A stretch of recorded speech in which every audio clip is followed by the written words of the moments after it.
دی تو کچھ بھی نہیں کہا، تالا کھولا گیا۔ لات اور عزا کے بتوں سے مکہ مکرمہ کو جب پاک کیا، نماز پڑھی، جب واپس تالا لگانے لگے تو عثمان بن طلحہ سامنے کھڑے تھے۔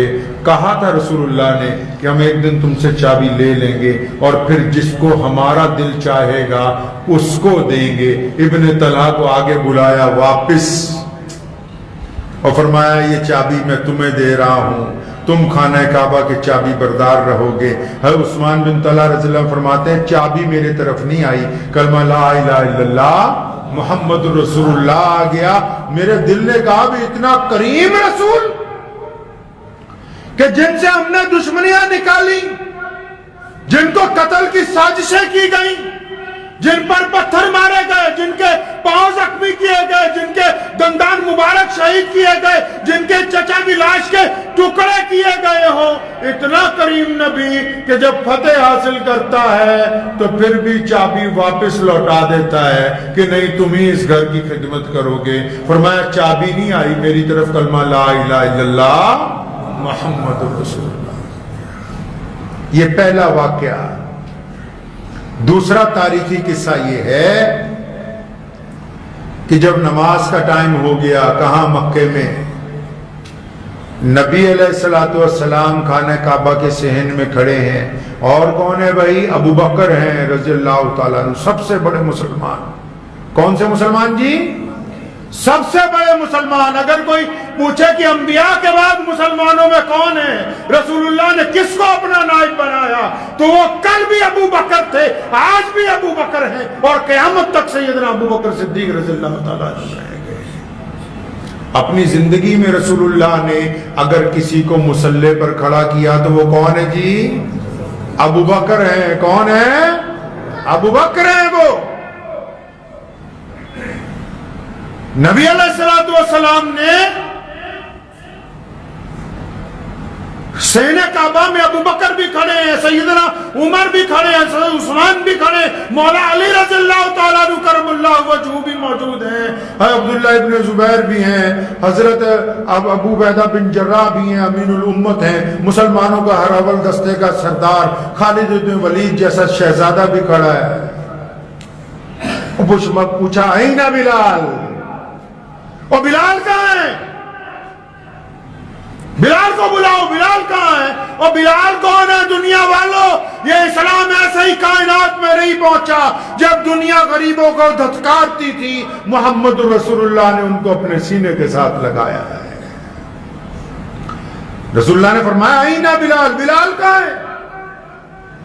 تو بلال تو سب سے پیچھے تھے۔ کیوں؟ بلال غلام ہیں، بلال کالے ہیں، بلال حبشی ہیں، بلال کے کپڑے پھٹے ہوئے، بلال کے ہونٹ موٹے موٹے، بلال کے پیروں میں جوتی کوئی نہیں۔ بلال تو اپنے آپ کو سب سے کمتر سمجھتے ہیں، کیونکہ بلال کو مکے کے لوگوں نے کبھی بیت اللہ میں اندر جانے نہیں دیا۔ وہ کہتا تیری ذات نیچی ہے، تو نہیں آ سکتا اس گھر کے اندر۔ لیکن محمد رسول اللہ نے جس دن مکہ فتح کیا، سارے بڑے بڑے لوگ کھڑے ہیں۔ برادری واد میں بڑی وہ ہوتی ہے نا، غرور ہوتا ہے نا برادریوں میں جی۔ مسلمانوں میں بھی کئی جگہ یہ بیماری آئی، برادریوں میں بڑا غرور ہوتا ہے نا۔ تو وہاں جو مکے میں برادریوں کے بڑے بڑے لوگ تھے، کون؟ ابو جہل کے بیٹے حضرت اکرمہ، جو مسلمان ہوئے بعد میں رضی اللہ تعالیٰ عنہ۔ بڑے بڑے برادریوں کے لوگ وہ بھی سینہ کعبہ کے اندر کھڑے ہیں۔ رسول اللہ نے جب پوچھا بلال کہاں ہے، تو کئی سمجھ گئے کہ آج بھی اگر اذان دے گا تو کون دے گا جی؟ بلال دے گا۔ تو ایک صحابی نے کان میں کہا رسول اللہ کے کہ یا رسول اللہ، آج تو یہ کافر مر گئے، آج یہ ذلیل ہو گئے، آج ان کے دلوں کو دھکا لگا کہ ان کے ہاتھ سے مکہ چھٹ گیا۔ یا رسول اللہ بلال کو کہیں، بلال کو آج اذان کے لیے نہ کہیں، یہ اتنے یہ سمجھیں گے کہ یہ بہت نیچی کیٹیگری کا بندہ، دیکھو ہماری موجودگی میں ایک غلام کو خانہ کعبہ کی چھت پہ چڑھا دیا۔ انہوں نے بات کان میں کہی تھی، لیکن میرے کریم رسول نے اس بات کا جواب اعلان میں دیا۔ وہ فرمایا خبردار، اگر محمد رسول اللہ کے نام پہ مار کھائے تو بلال، اگر کسی کے گلے میں پھندا ڈالا جائے تو بلال، اگر ہم اگر کسی کے جسم پر پتھر مارے جائے تو بلال یہ پھر کیسے ہو سکتا ہے کہ آج مکہ فتح کیا گیا ہو تو آج بھی اگر کوئی بیت اللہ کی چھت پہ چڑھ کے اذان دے گا تو میرا بلال دے گا۔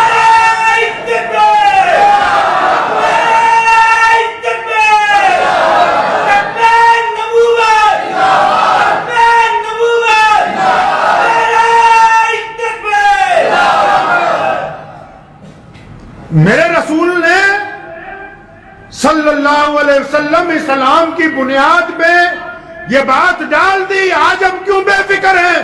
پوری دنیا کا کفر کہتا ہے کہ اسلام کو ختم کرنا ہے، اس کے باوجود جائے پوری ملک کے سارے دنیا کے ملکوں کو دیکھ لیں، اگر کسی نے ترقی کی ہے تو وہ کلمہ لا الہ الا اللہ محمد الرسول اللہ پڑھنے والے لوگ ہیں۔ کیوں؟ کیونکہ ہم جانتے ہیں کہ دشمن جھوٹے مقدمے کر سکتا ہے، دشمن تمہیں قید کر سکتا ہے، دشمن ہمیں پھانسی دے سکتا ہے، وہ بہترین ہتھیاروں سے حملہ کر سکتا ہے، لیکن گورے اور کالے کو ایک پلیٹ پہ نہیں بٹھا سکتا کوئی۔ امیر اور غریب کو ایک صف میں محمد رسول اللہ کے علاوہ کوئی کھڑا نہیں کر سکتا۔ کوئی بڑا چودھری اپنی بیٹی کسی غریب کے ساتھ نہیں بیاہ سکتا۔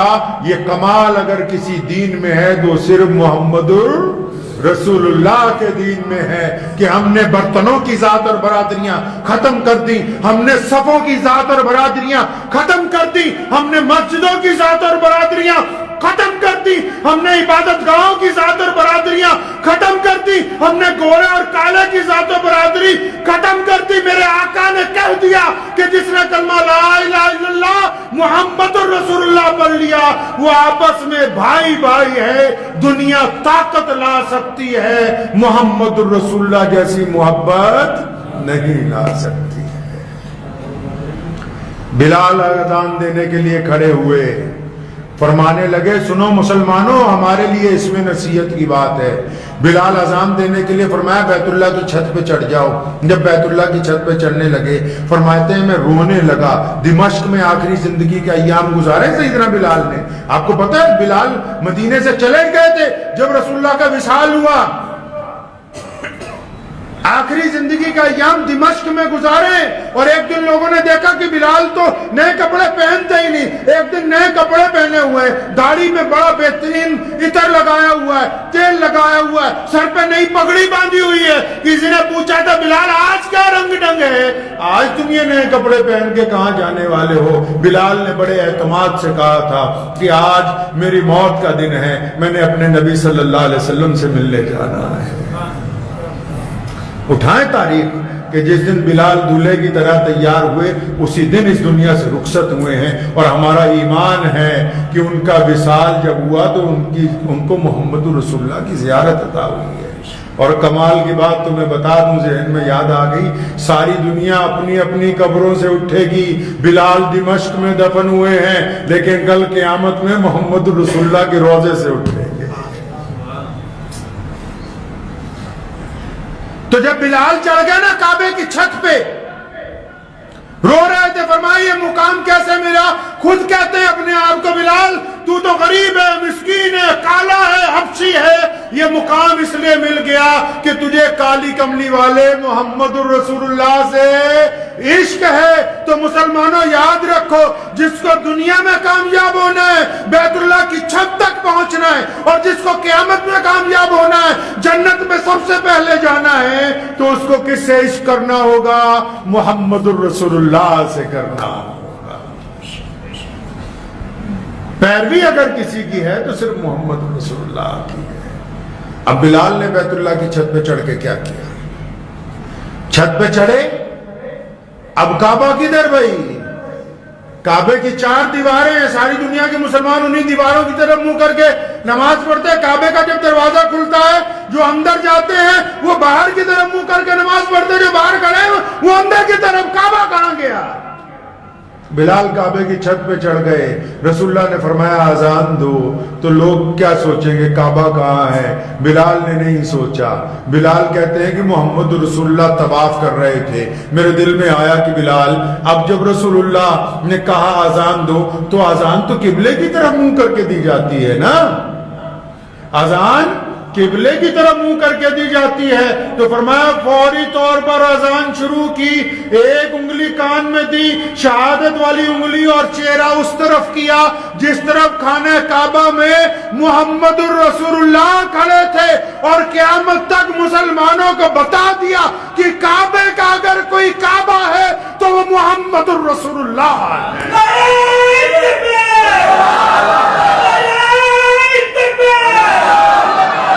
کعبے کا اگر کوئی کعبہ ہے وہ محمد الرسول اللہ ہے۔ کعبے کی سند محمد الرسول اللہ، قرآن کی سند محمد الرسول اللہ، ایمان کی سند محمد الرسول اللہ، مسلمان کی سند محمد الرسول اللہ۔ اگر محمد الرسول اللہ خاتم النبیین ہیں تو ہم مسلمان ہیں۔ بلال نے تو یہ ایسا کام کر دیا قیامت تک کہ مرزا قادیانی جیسے جتنے مردود پیدا ہوں گے، مرزا غلام قادیانی جیسے جتنے انگریز کے ایجنٹ پیدا ہوں گے، ان کے لیے تو بلال کا بس یہ ایک چھوٹا سا کارنامہ ہی بہت ہے کہ بلال نے خانہ کعبہ کی چھت پہ پھر اتنا ہی نہیں کیا کہ رسول اللہ جس طرف کھڑے ہیں اس طرف منہ کر کے اذان دی، نہیں، بلال اذان دینے لگے، میرے کالی کملی والے کہو صلی اللہ علیہ وسلم۔ بلال اذان دینے لگے، میرے کالی کملی والے طواف کرنے لگے۔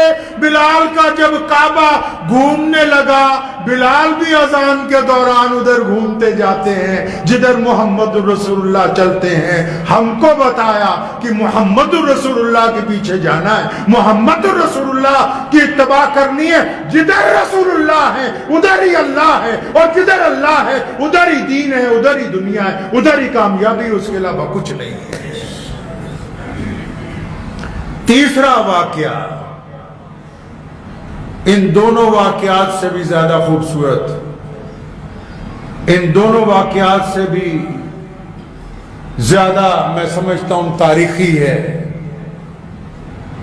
جو تیسرا واقعہ ہے فتح مکہ کا، رمضان شریف کے اس مقدس مہینے میں رسول اللہ صلی اللہ علیہ وسلم نے جب مکہ فتح کر لیا، اذانیں بھی ہو گئی، نمازیں بھی ہو گئی، فارغ بھی ہو گئے۔ اب اندازہ لگاؤ، پوری کائنات کے مالک ہیں، اللہ کے نائب ہیں رسول اللہ صلی اللہ علیہ وسلم اس دنیا میں، ان کو کس چیز کی کمی ہے بھائی؟ تو رسول اللہ صلی اللہ علیہ وسلم نے اس رات ایسا کام کیا، ایک ایسا کام ہو گیا کہ قیامت تک مسلمانوں کے لیے ہدایت کا راستہ بھی ساتھ ساتھ میں اور بتا دیا کہ گھر کیسے چلنا ہے۔ سب نے کہا یا رسول اللہ ہماری کی کوٹھی پہ چلیں، ہمارے محل پہ چلیں۔ آپ کو پتہ ہے جس جگہ مدینے میں رسول اللہ کی اونٹنی رکی، اور حضرت ابو ایوب انصاری جن کے گھر میں رسول اللہ رکے ہیں رات کو، یہ کوئی معمولی گھر نہیں ہے۔ رسول اللہ کی پیدائش سے کئی سو سال پہلے وہاں کے بادشاہ نے وہ محل بنوایا کہ محمد رسول اللہ آئیں گے، اس گھر میں رکیں گے رات کو۔ جس دن مکہ فتح ہوا، رسول اللہ کو علی بن سفیان رضی اللہ تعالیٰ عنہ نے کہا خالد بن ولید کا گھر وہاں پہ ہے، ابو بکر صدیق کی کوٹھی حویلی وہاں ہے، عمر فاروق کی حویلی وہاں پر ہے، حضرت عبد الرحمن بن عوف جیسے لوگوں کا گھر وہاں پر ہے، سارے بڑے بڑے لوگوں کے گھر مکے میں ہیں، قبیلے مکے میں ہیں۔ یا رسول اللہ ہمارے گھر چلے۔ ادھر مکے میں گلی کے اندر ایک چھوٹا سا گھر ہے، کھجور کی چھتیں ہیں، پتھروں کی دیواریں ہیں، چھوٹے سے گھر میں ایک عورت بیٹھی ہوئی ہے، ام ہانی اس کا نام ہے۔ اس کے شوہر نے اس کو اس لیے چھوڑ دیا کہ وہ ایمان لے آئی تھی، بچے اس کے ساتھ بیٹھے ہیں، ماں بچپن سے بچوں کو سکھا رہی ہے کہ رسول اللہ اللہ کے نبی ہیں اور رسول اللہ کی پیروی ہم پر فرض ہے۔ آج جب مکہ فتح ہوا تو بچوں نے اپنی ماں سے پوچھا، ماں تم تو روز کہتی تھی وہ اللہ کے نبی تمہارے بھائی لگتے ہیں، حضرت علی رضی اللہ تعالیٰ عنہ کی بہن ہے، یہ حضور صلی اللہ علیہ وسلم کی چچا زاد بہن، اور آپ صلی اللہ علیہ وسلم سے عمر میں 20 سال بڑی ہیں۔ کہنے لگے بچے، چھوٹا بچہ کہنے لگا، ماں آپ تو روز کہتی تھی کہ وہ اللہ کے نبی جو مدینے میں جلوہ افروز ہیں وہ آپ کے بھائی لگتے ہیں، آپ تو بار بار بتاتی تھی کہ بچپن ان کے ساتھ گزرا ہے۔ دادا ابو طالب کے ساتھ آپ لوگوں نے اکٹھے زندگی گزاری ہے. آپ تو بار بار بتاتی تھی کہ ہم بچپن میں بڑے محبت والے تھے, میرے سے بڑی شفقت کرتے تھے, مجھے بڑا پیار تھا ان سے. اماں ہمیں تو پتہ لگا کہ آج مکہ فتح ہو گیا, محمد رسول اللہ نے مکہ مکرمہ کے اوپر اپنا نظام قائم کر دیا. اماں جی آپ تو کہتی تھی آپ کے بھائی ہیں, کہ اگر وہ آپ کے بھائی ہیں تو کیا ماموں ہمارے گھر بھی آئیں گے؟ آئیں گے ہمارے گھر؟ آج جب بندہ پاور میں آتا ہے نا, سب سے پہلے پرانے یاروں کو رشتہ داروں کو بھولتا ہے. وہ کہتا ہے گاڑی سیدھی منتری صاحب کی کوٹھی پہ چلنی چاہیے, راستے میں نہ روکنا, اگر کوئی ہاتھ بھی دے تو واپسی میں دیکھیں گے ان سے ملنا ہے کہ نہیں ملنا ہے. نبی علیہ السلام نے اس رات کو ادھر ام ہانی کی آنکھوں میں آنسو ہیں, بچوں کو دلاسا دے رہی, فرمایا ہاں بیٹا بات تو صحیح ہے, لیکن آج وہ اللہ کے نبی ہیں, اب وہ خاتم النبیین ہیں, اب ان کے تاج پر نبوت کا, ان کے سر پہ نبوت کا تاج رکھا ہوا ہے, اور آج تو ان کے ساتھ لاکھوں لوگ آئے ہوئے ہیں, انہیں کہاں فرصت ہوگی. اتنی دیر میں کسی نے زور سے دروازہ کھٹکھٹایا. ہانی کہتی میں جذبات کی روح میں تھی, میری آنکھوں میں آنسو تھے, میں اپنے بچوں سے گفتگو کر رہی تھی, تو اسی روح میں ذرا زور سے پوچھا کون ہے دروازے پر؟ فرمایا دروازے سے آواز آئی کہ ہانی دروازہ کھولو, میں تمہارا بھائی محمد رسول اللہ. دروازہ کھولا, اپنی بہن کو دیکھا ہے 10 سال بعد. کفار مکہ نے ظلم اتنا کیا کہ رسول اللہ جس دن مکہ سے نکلے تھے نا, تھوڑا چلتے تھے, پھر بیت اللہ کو دیکھتے تھے, آنکھوں میں آنسو آ جاتے تھے, پھر چلتے تھے, پھر مکے کو دیکھتے تھے اور کہتے تھے یہ ظالمو تم نے مجھ سے میرا گھر چھڑوا دیا, تم نے مجھ سے بیت اللہ چھڑوا دیا. بار بار پلٹ کے محمد رسول اللہ بیت اللہ کو دیکھتے تھے. دونوں کی آنکھوں میں آنسو ہیں. فرمایا ہانی لوگ تو کہتے تھے کہ ہماری کوٹھی پہ چلیں, ہماری حویلی پہ چلیں, تو میں نے سب کو کہا کہ جب میری بہن یہاں موجود ہے میں کسی اور کے گھر کیوں جاؤں, میں کیوں کسی کا اور کے یہاں جاؤں. رسول اللہ کے اس عمل نے ہمیں بتایا کہ مسلمانوں جب پاور آ جائے, دولت آ جائے, جوانی آ جائے, جب کوٹھیاں بن جائیں, اگر وزارتیں مل جائیں, اگر حکومتیں مل جائیں, تو سب سے پہلے ان کو یاد کرنا جو اس وقت تمہارے ساتھ تھے جب دنیا تمہارے ساتھ نہیں تھی. ان کو یاد کرنا پہلے. تو نبی علیہ السلام گھر میں گئے. اب اندازہ لگاؤ اتنا بڑا لشکر ہے, ساز و سامان تو سارا تھا. ہانی کو پوچھا ہانی کچھ کھانے کے لیے؟ ام ہانی تو خود غریب ہیں, گھر جو ہے ٹوٹا ہوا ہے. فرمانے لگی یا رسول اللہ بس ایک روٹی پڑی ہے اور تھوڑا سا سرکہ ہے, روٹی بھی باسی ہے. فرمایا وہی لے آؤ. اس روٹی کو پانی سے دھویا گیا, سرکے سے رسول اللہ صلی اللہ علیہ وسلم نے اس روٹی کو کھایا, اور جب بستر لگ گئے تو رسول اللہ صلی اللہ علیہ وسلم نے اس رات جو بات کہی. سنو مسلمانوں, یہ اسلام ایسے ہی نہیں یہاں تک پہنچا ہے. ہمارے نبی علیہ السلام نے دنیا کی زندگی کا کوئی شعبہ ایسا نہیں چھوڑا جس میں مسلمانوں کی رہنمائی نہ کی ہو. تبھی تو میں بار بار کہتا ہوں کہ ہم اس بات سے بے فکر ہیں, دنیا جو مرضی کہتی رہے, اسلام جیسی خوبصورت نظام کو نہیں لا سکتا ہے کوئی. نبی علیہ السلام کا جب بستر لگ گیا, ام ہانی نے کہا یا رسول اللہ بستر لگ گیا. نبی علیہ السلام نے فرمایا ہانی آج آرام نہیں کرنا ہے, آرام نہیں کرنا ہے آج. بستر پہ بیٹھے, فرمایا سامنے بیٹھو. اندازہ لگاؤ کہ اس رات جب مکہ فتح ہوا رسول اللہ نے اپنی بہن کو کیا کہا ہوگا کہ میں 10,000 کا لشکر لے کے آیا ہوں, آج میں آگے آگے ابن ولید کا بیٹا تھا جس کی دھوم مچی ہوئی تھی, جس کے گھوڑوں کی ٹاپیں سن کے کفار کے دل پھٹ گئے. آج عمر ساتھ میں ہے, آج ابو بکر ساتھ میں ہے, آج علی رضی اللہ تعالیٰ عنہ ساتھ میں ہے, عثمان ساتھ میں, 10,000 کا لشکر. کیا کہا ہوگا اپنی بہن کو؟ آپ کیا کہتے ہیں جا کے اپنے گھر والوں کو؟ آپ جب ترقی کر لیتے ہیں آپ کیا کہتے ہیں اپنی بہن کو جا کے؟ آج اگر کوئی دنیا میں ترقی کرتا ہے نا وہ کہتا ہے کہ ذرا ہوٹر ہارن زور سے بجا کے نکلو رشتہ داروں کے آگے سے، ان کو پتہ لگے کہ میں پاور میں آ گیا ہوں، ہم نے گاڑی خرید لی ہے، ذرا زور سے موٹر سائیکل کی ہارن بجاؤ، بلٹ کی، پتہ لگے گوانڈیوں کو، رشتہ داروں کو ہم نے موٹر سائیکل خرید لیا ہے۔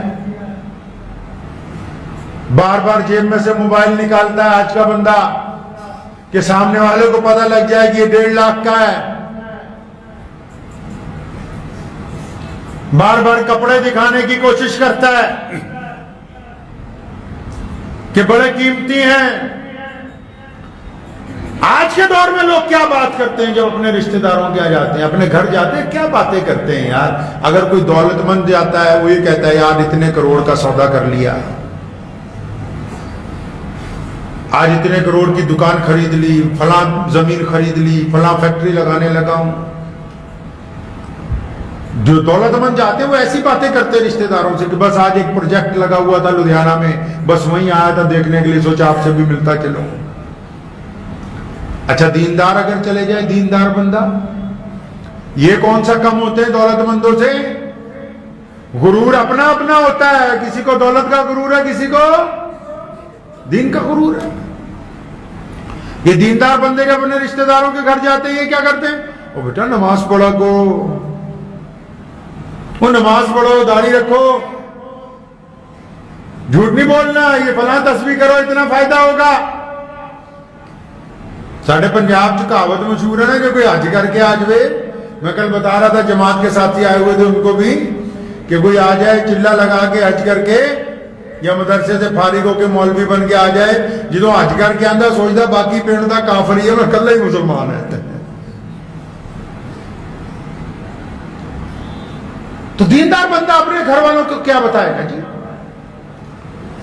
ارے نماز پڑھو، روزہ رکھو، جھوٹ نہ بولنا، سچ بولا کرو، یہ کرو وہ کرو، 200 نصیحتیں دے دے گا اس کو۔ اچھا افسر چلا جائے کوئی، وہ اپنی شیخی بگاڑنے لگے گا کہ میں فلاں جگہ کپتان تھا، میں نے اتنے ملزم پکڑ لیے، میں فلاں جگہ تھا تو میں نے شہر کو اتنا خوبصورت بنا دیا، میں فلاں جگہ تھا۔ لوگ یہ باتیں کرتے ہیں رشتہ داروں سے، کیوں کرتے ہیں؟ اپنی دھاک بٹھانے کے لیے، وہ دھاک جس کو مٹی ہونا ہے۔ قبرستان میں ایسے ہزاروں لوگ موجود ہیں جو کل تک کہتے تھے کہ اگر ہم نہیں رہے تو پھر یہ دنیا نہیں چلے گی، ایسے ہزاروں لوگ موجود ہیں۔ آپ سوچیں کہ نبی علیہ الصلوۃ والسلام نے کیا کہا ہوگا اس رات کو، آپ کی عقل دنگ رہ جائے گی اگر آپ پڑھیں گے کبھی ان واقعات کو۔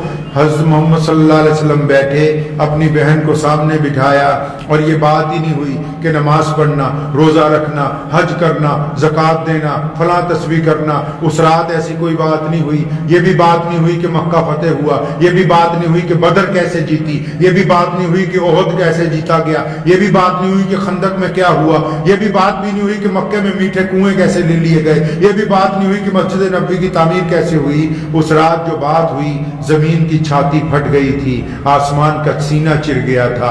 محمد رسول اللہ نے اپنی بہن کو اپنے سامنے بٹھایا اور فرمایا ہانی تم تو مجھ سے عمر میں بڑی ہو، ہانی تمہیں پتا ہے کہ جب میں پیدا ہونے والا تھا، میری پیدائش سے صرف 2-3 ماہ پہلے میرے ابو اس دنیا سے چلے گئے، ہمنی میں نے اپنے باپ کو نہیں دیکھا، تم نے تو دیکھا ہے نا سید عبداللہ کو، تم بتاؤ میرے ابو کیسے تھے، وہ دکھتے کیسے تھے، ان کا چہرہ کیسا تھا، وہ بولتے کیسے تھے، ان کا قد و قامت کیسی تھی، بتاؤ نا ہانی، تم نے میرے باپ کو دیکھا ہے، آج کی رات محمد رسول اللہ کو بتاؤ کہ محمد رسول اللہ کے والد کیسے تھے۔ ہانی کہتی ہے میں رو رہی ہوں۔ محمد رسول اللہ نے پھر کہا ہانی تجھے یاد ہے میں 6 سال کا تھا، میری ماں مجھے چھوڑ کے چلی گئی، ابوا کے مقام پر میری ماں کی قبر بنائی گئی، ہانی میں نے اپنی ماں کو اچھی طرح نہیں سیانا، میں اپنی ماں سے اچھی طرح نہیں مل سکا، تو بتا ہانی تو نے سیدہ آمنہ کو دیکھا ہے، میری ماں کیسی تھی ہانی بتاؤ آج کی رات مجھے۔ محمد رسول اللہ صلی اللہ علیہ وسلم بار بار اپنی ماں کا پوچھتے ہیں، بار بار اپنے باپ کا پوچھتے ہیں۔ اندازہ لگاؤ دن کون سا ہے؟ دن فتح مکہ کا ہے. اور یاد کس کو کر رہے ہیں؟ یاد اپنے والدین کو کرتے ہیں، پھر اپنے چچاؤں کا ذکر کرتے ہیں، اپنے دادا کا ذکر کرتے ہیں. ہانی کہتی ہے محمد رسول اللہ ساری رات اپنے اکابر کو یاد کرتے رہے، وہ بھی روتے رہے، ہمیں بھی اتارتے رہے، اور دنیا کو بتا دیا مسلمانوں جس دن پاور میں آنا ہے اس دن پہلے ان کو یاد کرنا ہے جنہوں نے تمہیں اس مقام تک پہنچانے کے لیے اپنی زندگیاں لگا دی تھی. اس کا نام اسلام ہے. ایسے دین ہم تک پہنچا ہے. محمد رسول اللہ صلی اللہ علیہ وسلم نے کر کے دکھایا ہر ایک کام، باتیں نہیں کی. 24 سال کی نبوت کی زندگی، اور آج پوری دنیا کے اندر اسلام سب سے بڑا مذہب، اور پھر پوری دنیا کے جو گنڈے ہیں ان کو صرف مسلمانوں سے تکلیف ہے. یہ اس بات کی زندہ دلیل ہے کہ محمد رسول اللہ نے زمینوں کو فتح نہیں کیا، محمد رسول اللہ دلوں کو فتح کر دی. رمضان کے اس مقدس جمعے کے موقع پہ ہماری بھی ذمہ داری بنتی ہے کہ ہم بھی اپنے نبی علیہ السلام کی سیرت پہ چلیں گے جی انشاءاللہ. مجھے ایک پرسوں ایک بندہ ملا، مجھے نوجوان سے لڑکا تھا 16-17 سال کا، تو مجھے کہنے لگا میں ایک مسجد میں جا کے بیٹھ گیا ہوں، بس مسجد میں جھاڑو مارتا ہوں، وہاں کوئی ہے نہیں، بس مسجد میں لگا ہوں. کہتا 2 مسلمان میرے پاس آئے، کہنے لگے کوئی کام کر لے. تو کہتا میں نے کہا اس سے بہتر کام کیا ہوگا، اس سے اچھا کام کیا ہوگا کہ مسجد کی خدمت لگ گئی ہے. تو میں نے اسے مختصر سا واقعہ سنایا. متعدد روایات میں آتا ہے کہ ایک بڑے میاں جنگل میں گئے اللہ اللہ کرنے کے لیے. انہوں نے دیکھا ایک لومڑی ہے، اس کے دونوں پیروں کو اپاہج ہے، پولیو ہوا ہے. تو سوچنے لگے کھاتی کیسی ہوگی. درخت پر بیٹھ گئے تو دیکھا شام کو شیر آیا شکار لے کے، اس کے پاس بیٹھ کے کھایا اور پھر چلا گیا. وہ بچا ہوا شکار لومڑی نے کھا لیا. تو دل میں یہ بات گھر کر گئی کہ اللہ نے رزق کا وعدہ کیا ہے، جہاں مرضی بیٹھ جاؤ اللہ رزق دے گا. گھر آ گئے، گھر والوں کو کہا بھی آج سے کام کوئی نہیں کرنا، اللہ اللہ ہی کرنی ہے 24 گھنٹے، نمازیں پڑھنی ہے، اللہ اللہ کرنی ہے، اللہ اللہ کرنی ہے. تو اللہ اللہ شروع کر دی، سارے کام وام بند کر دیے. تو وہاں سے ایک اللہ والے گزرے، تو انہوں نے پوچھا بھائی کیا بات، یہ تم صرف گھر میں اللہ اللہ ہی کرتے رہتے ہو، باہر کہیں کام پہ نہیں جاتے؟ کہنے لگا میں جنگل گیا تھا، ایک اپاہج لومڑی کو بھی اللہ رزق دیتے ہیں، اپاہج لومڑی کو بھی. اور فرمایا بیوقوف گدھے، اللہ نے تجھے شیر دکھایا، اللہ نے تجھے جنگل میں کیوں بھیجا؟ شیر دکھانے کے لیے کہ خود بھی کھاؤ دوسروں کو بھی کھلاؤ. تو لومڑی دیکھ کے لومڑی بننے کے چکر میں لگ گیا. پوری اسلام کی تاریخ میں ملتا ہے کسی ایک صحابی نے ہاتھ نہیں بڑھایا مانگنے کے لیے. اسلام کی یہ بڑی تاریخ ہے. آپ پٹھانوں میں چلے جاؤ، کوئی ایک بھکاری آپ کو پٹھان نہیں ملے گا. پیسے لے کے گھومتے رہو پوری دنیا میں. آج بھی جو زیادہ مانگنے والے سڑکوں پہ ہیں ان میں 90% لوگ ڈپلیکیٹ مسلمان ہیں. جا کے پتہ کر لو ان کے آدھار کارڈ چیک کر کے. آپ محمد رسول اللہ کے بعد جب وہ آئے فرمایا یا رسول اللہ پریشان ہوں کیا کروں. محمد رسول اللہ سمجھ گئے کہ یہ مدد چاہتا ہے. ایک لوئی ان کے کندھے پہ تھی، چادر.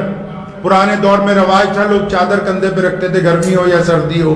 وہ چادر پکڑی، اعلان کیا بھی کون ہے جو اس چادر کی قیمت دے دے. صحابہ نے دیکھا چادر تو بڑی پرانی ہے، بوسیدہ ہے، گندی ہے، پھٹی ہوئی ہے، لیکن ہے کس کے ہاتھ میں؟ بے قیمت چیز جس کی قیمت ہی نہیں ہے، ردی ہے بالکل، لیکن ہے کس کے ہاتھ میں؟ محمد رسول اللہ کے ہاتھ میں ہے. 2 دینار اس کے عطا ہوئے. محمد رسول اللہ نے 2 دینار کے بدلے وہ چادر ایک صحابی کو دی. وہ 2 دینار اس آدمی کو پکڑائے، فرمایا بازار جاؤ ایک کٹورا خریدو، اس میں کھانا کھایا کرنا. 1 دینار کی کلاڑی خرید کے لاؤ. کلاڑی لایا. محمد رسول اللہ نے اپنے ہاتھ سے دستہ لگایا، اپنے ہاتھ سے دستہ لگایا.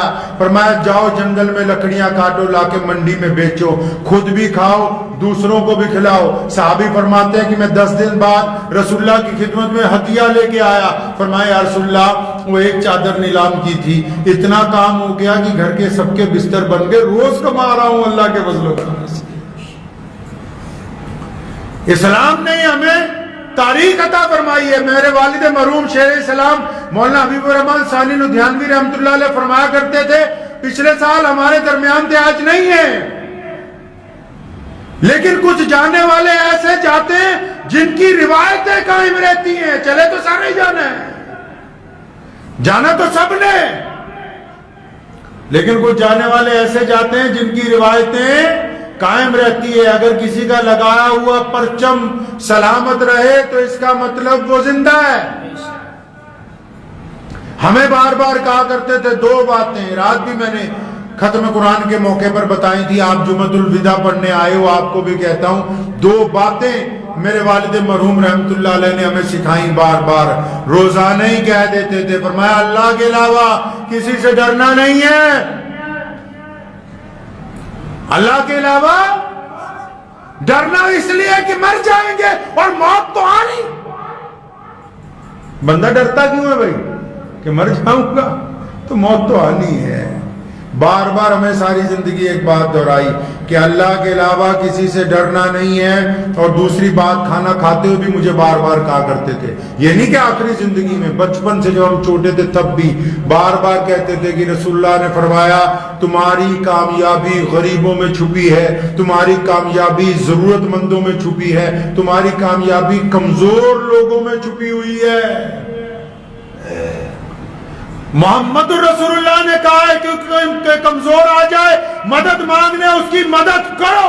جس طرح کی مدد چاہتا ہے, دشمن کے خلاف چاہتا ہے مدد کرو, مال کی مدد چاہتا ہے مدد کرو, دوائیوں کی مدد چاہتا ہے مدد کرو, صحت کی مدد چاہتا ہے مدد کرو, گھر کی مدد چاہتا ہے مدد کرو. محمد رسول اللہ نے کہا کہ تمہاری کامیابی کمزوروں کے اندر چھپی ہوئی ہے.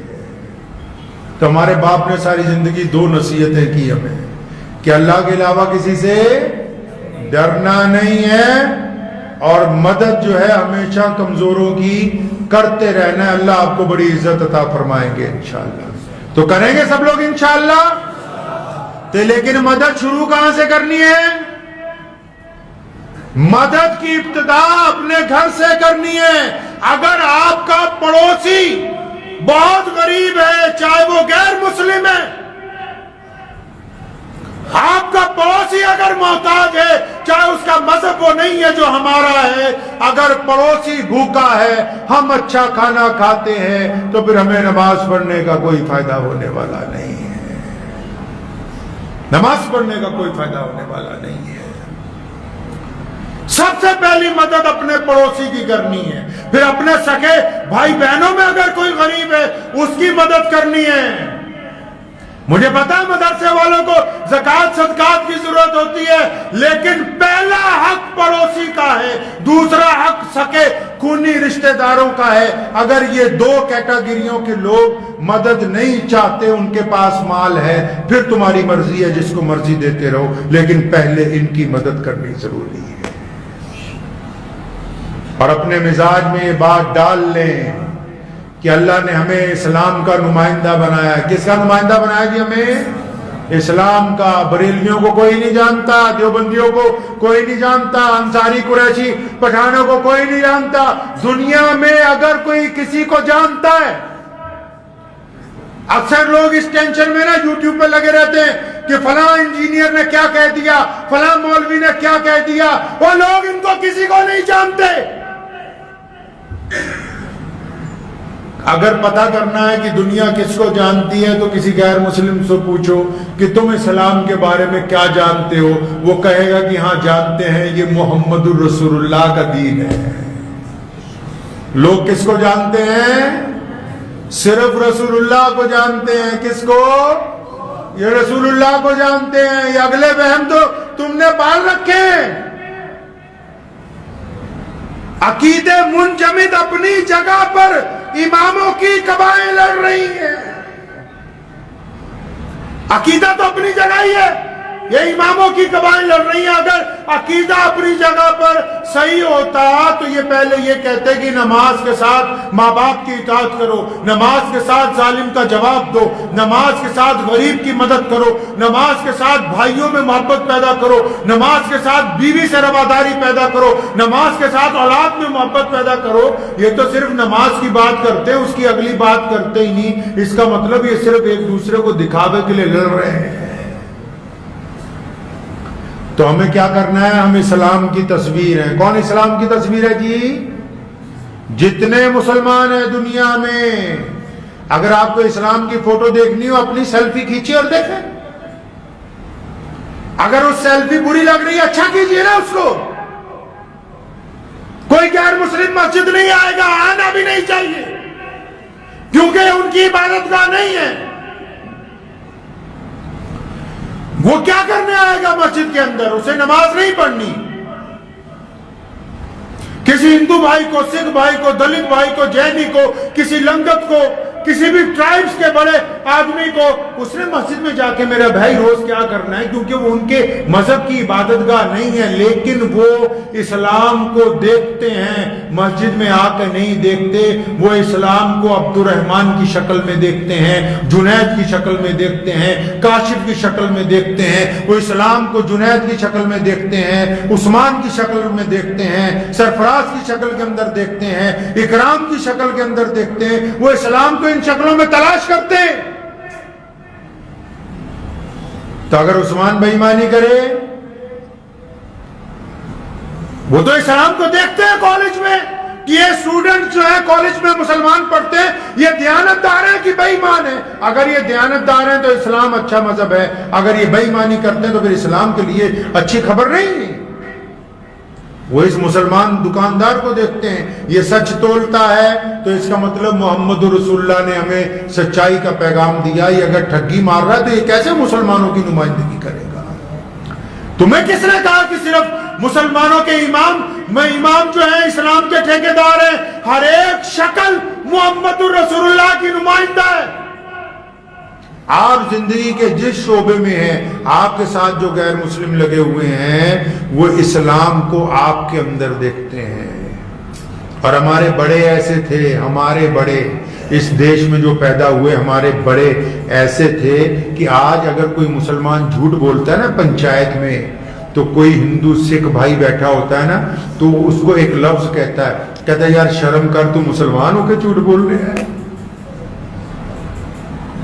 ہمارے بڑے ایسے تھے کہ آج بھی ان کا پڑوسی اس بات کی قسم کھاتا ہے کہ اگر مسلمان ہے تو سچ بولتا ہے, مسلمان ہے تو دوسرے کی بیٹی کی طرف گندی نگاہ سے نہیں دیکھے گا, مسلمان ہے تو کسی کی عزت خراب نہیں کرے گا, مسلمان ہے تو کسی کے گھر کی طرف بری نگاہ نہیں ڈالے گا, مسلمان ہے تو کسی کے گلے کے اندر ڈاکہ نہیں ڈالے گا, مسلمان ہے تو مال کے اندر ملاوٹ نہیں کرے گا. اس لیے یاد رکھو مسلمانوں, مسلمانی صرف نماز پڑھنے سے نہیں ہوتی.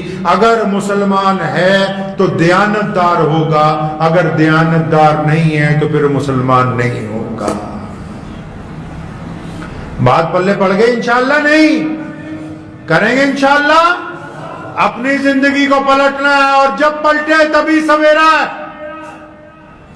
جب پلٹ گئے اسی وقت سویرا ہے. آج پلٹے آج ہی سویرا ہے. اللہ نے فرمایا ما غرکا بربک الکریم, کہ میرے پیارے بندے میں تیرا کریم رب ہوں, آ جا بس ایک دفعہ آ کے معافی مانگ. فرماتے تو میری طرف ایک قدم چلے گا, میں 70 قدم تیری طرف چل کے تجھے پکڑ لوں گا, آگے کھینچ لوں گا اپنی طرف. پھر کامیابی کامیابی کریں گے انشاءاللہ.